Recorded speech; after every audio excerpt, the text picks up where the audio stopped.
قرآن مجید فرقان حمید میں جس اللہ کے نبی کا سب سے زیادہ ذکر ہے وہ ہے اللہ کے نبی حضرت موسیٰ علیہ السلام۔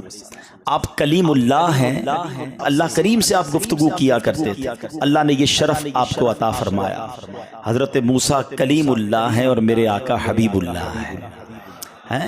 حضرت موسیٰ کلام کیا کرتے تھے مگر میرے آقا کو رب نے معراج کی رات اپنے پاس بلا کر سر کی آنکھوں سے اپنا دیدار بھی کروا دیا۔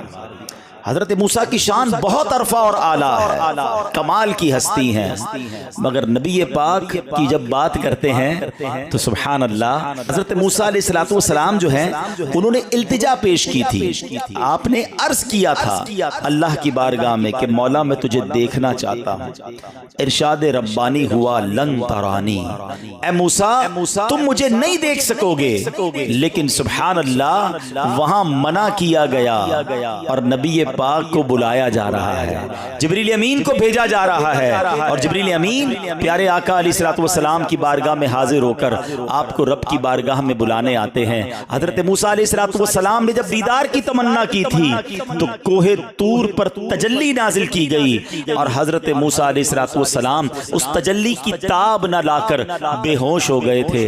ذرا ان دونوں واقعات کو، ایک طرف کوہ طور کا واقعہ، ایک طرف معراج کے واقعے کو نظر میں رکھ کر اب ذرا اس شعر کو سنیے گا، مزید ایمان تازہ ہوگا۔ شاعر لکھتے ہیں قصہ طور و معراج سمجھے کوئی، What is the difference between طور and معراج؟ قصہ طور و معراج سمجھے کوئی بے ہوش جلووں میں گم ہے کوئی۔